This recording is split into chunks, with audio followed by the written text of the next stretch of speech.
Assalamualaikum warahmatullahi wabarakatuh.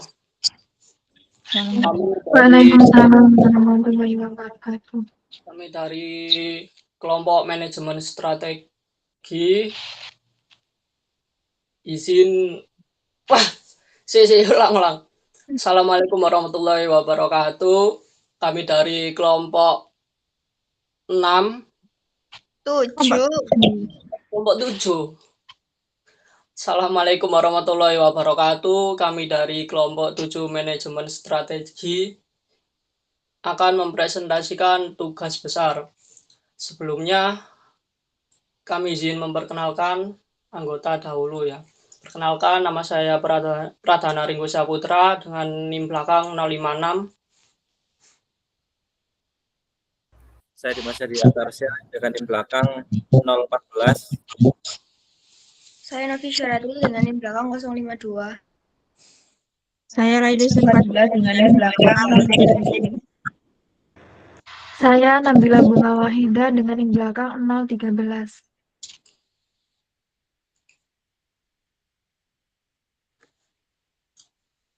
Langsung saja materi pertama dipresentasikan oleh teman saya. Pada bagian ini kita akan menjelaskan tangible resource dan intangible resource yang dimiliki oleh PT Visindo. Yang pertama, tangible resource atau sumber daya terwujud. PT Visindo memiliki kru produksi dalam jumlah besar serta lisensi siaran terestrial. Kru produksi ini memungkinkan perusahaan untuk memproduksi program secara konsisten dalam skala besar. Sementara itu, lisensi siaran menjadi aset penting karena kemungkinan Visindo menjangkau penonton secara luas melalui televisi nasional. Lalu yang kedua, intangible resource atau sumber daya tidak berwujud. Di sini termasuk pustaka konten lokal seperti program keluarga, sinetron drama, variety show, merupakan aset bernilai karena mencerminkan pengalaman dan kemampuan Visindo dalam memahami selera pasar lokal. Selain itu, Visindo juga memiliki brand yang kuat di segmen usia 40 tahun ke atas, serta loyalitas penonton daerah, khususnya di kota lapis kedua dan ketiga. Secara keseluruhan, kekuatan utama Visindo justru terletak pada sumber daya tak berwujudnya, yaitu kedekatan dengan audiens dan pemahaman pasar lokal. Namun kekuatan ini tidak dimanfaatkan dengan tepat setelah adanya perubahan strategi.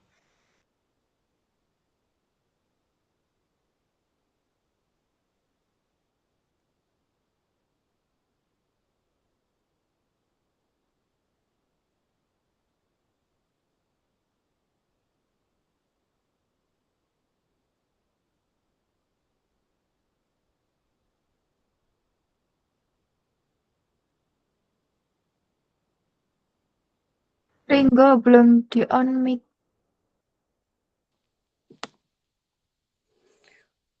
Nah, selanjutnya tangible dan intangible OTT Megastream. Untuk memahami keunggulan kompetitif Megastream, dilakukan identifikasi sumber daya yang diklasifikasikan ke dalam tangible dan intangible resource. Tangible resource merupakan sumber daya berwujud atau aset wujud yang dimiliki perusahaan dan dapat digunakan secara langsung dalam operasional. Nah, di sini itu ada platform OTT atau aplikasi streaming. Lalu ada infrastruktur teknologi digital. Selanjutnya ada modal finansial kuat. Selanjutnya ada talenta digital atau tim teknologi dan data. Nah, setelah itu ada intangible resource. Intangible resource merupakan aset tidak berwujud yang menjadi sumber keunggulan kompetitif utama, meliputi brand global premium, lalu ada kapabilitas data analitik, ada budaya agile dan fleksibel, selanjutnya ada kecepatan inovasi, ada employer, dan yang terakhir ada employer branding yang kuat. Megastream menunjukkan kekuatan utama pada intangible resource, khususnya dalam teknologi budaya kerja dan kapabilitas inovasi yang menjadi kunci dalam persaingan di industri. Nah, dalam hal ini Megastream memiliki keunggulan ya khususnya itu di budaya kerja agile itu atau fleksibel dibandingkan dengan Visindo yang memiliki budaya kerja birokrasi yang ya birokratif atau budaya tradisional yang cenderung kaku. Next.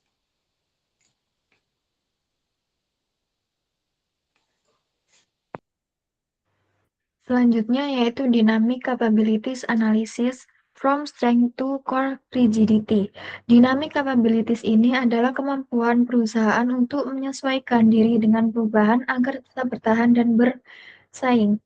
Menurut Teach ini adalah seorang ahli ekonomi dan profesor di bidang manajemen strategi. Nah, ada 3 bagian utama, yaitu sensing, seizing, dan transforming. Sensing berarti kemampuan perusahaan dalam mendeteksi perubahan pasar, tren, serta kebutuhan pelanggan. Setelah itu, seizing adalah kemampuan perusahaan dalam mengambil keputusan dan menentukan strategi yang tepat berdasarkan peluang yang ada. Yang terakhir, transforming merupakan kemampuan perusahaan untuk melakukan penyesuaian atau perubahan internal baik dari segi struktur, budaya kerja, maupun proses bisnis agar strategi yang telah ditetapkan dapat berjalan dengan efektif.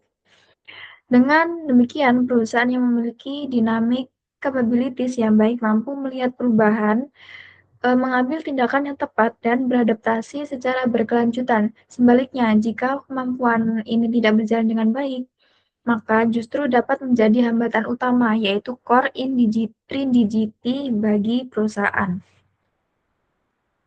Next. Nah, ini adalah sensing yang salah baca pasar, yaitu konten tidak sesuai target. Yang kedua, ada tidak paham kebutuhan penontonnya. Yang kedua, seizing strategi salah. TV hanya jadi alat promosi aplikasi, fokus rating jangka pendek, lalu tujuan TV versus digital tidak sejalan. Yang terakhir, transforming, gagal adaptasinya. Budaya kerja bentrok, fleksibel versus birokrasi, lalu inovasi terhambat, dan talentanya keluar. Next.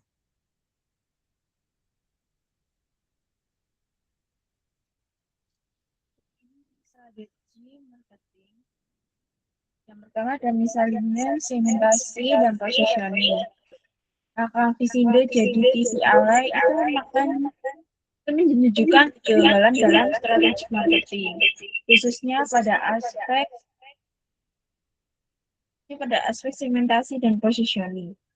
Visindo ini sebelumnya itu kan quote di segmen keluarga usia 40 ke atas. Lalu Megastream itu menargetkan ke Gen Z dengan konten premium, tapi perubahan seperti itu konten sensasionalnya itu justru tidak cocok ke kedua segmen tersebut. Jadi berakibat Visindo ini kehilangan audiens lama karena kebingungan terhadap perubahan arah. Dan Gen Z juga itu tidak tertarik karena kualitas kontennya itu nggak menarik gitu. Manajemennya juga terlalu fokus pada rating harian sebagai KPI jangka pendek dan mengabaikan nilai jangka panjang seperti customer lifetime value dan pertumbuhan ekosistem digital yang berdampak itu tidak akan berfungsi sebagai saluran untuk mendorong pengguna ke platform Megastream. Lalu yang kedua ada brand equity, degradasi citra, perceived quality anjlok dari TV keluarga berkualitas menjadi konten murahan dan sensasional. Visindo ini sebelumnya itu dikenal sebagai stasiun TV keluarga dengan konten yang berkualitas. Tapi ini tuh mengalami penurunan persepsi menjadi murahan dan sensasional. Hal ini itu menurunkan kualitas dan menghilangkan diferensiasi brand di pasar. Dampak ini tuh bisa menular ke Megastream yang telah mengakuisisi Sindo. Publik juga mengasosiasikan kedua brand tersebut sebagai satu kesatuan.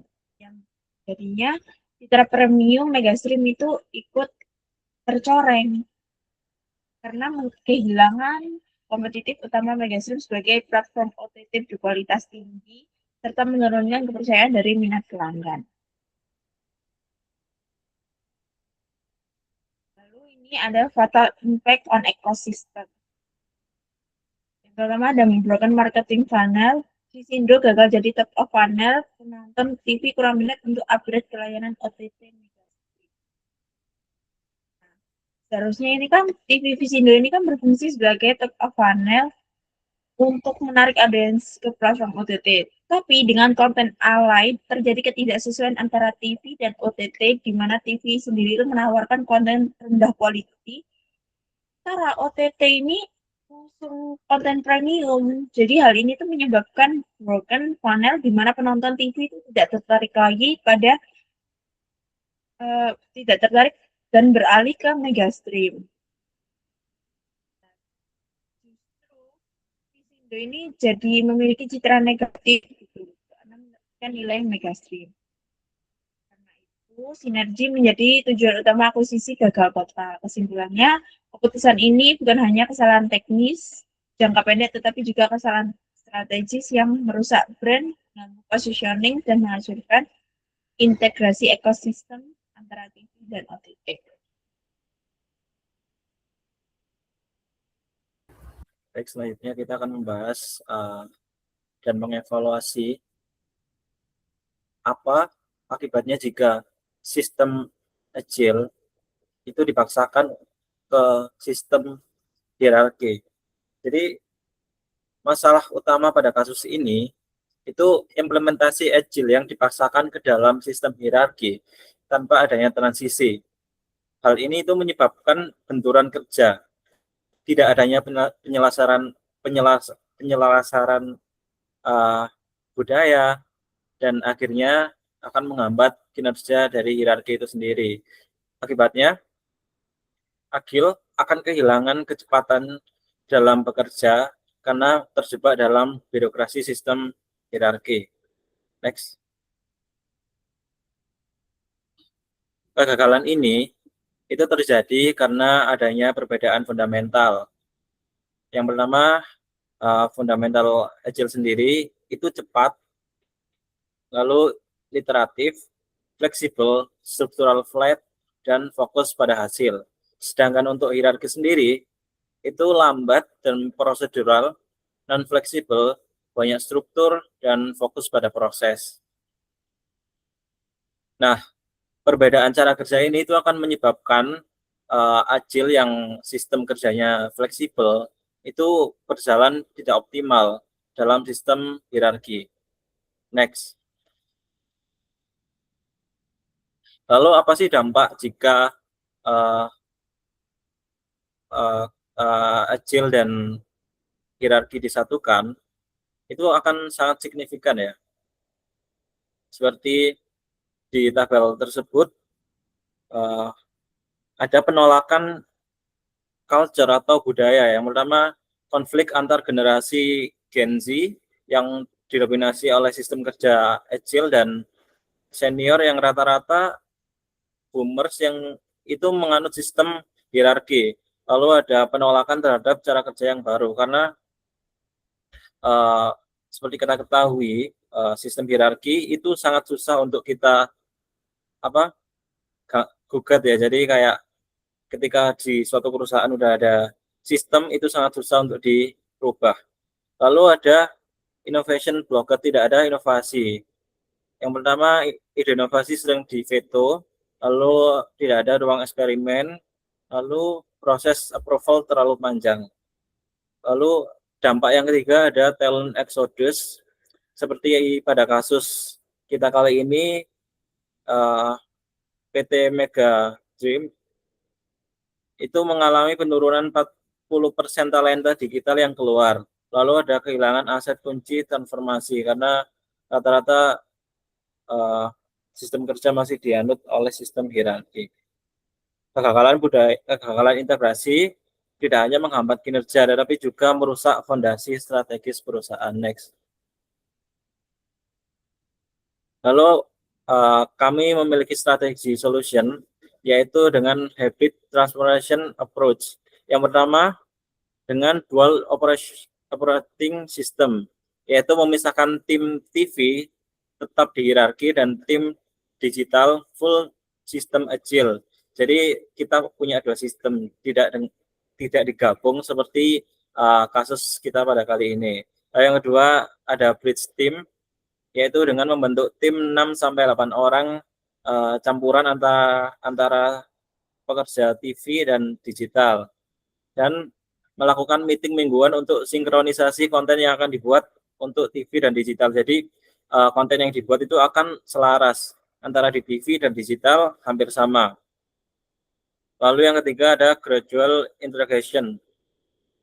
Jadi kita memilih program TV sebagai pilot untuk acuan tim digital dengan sistem agile.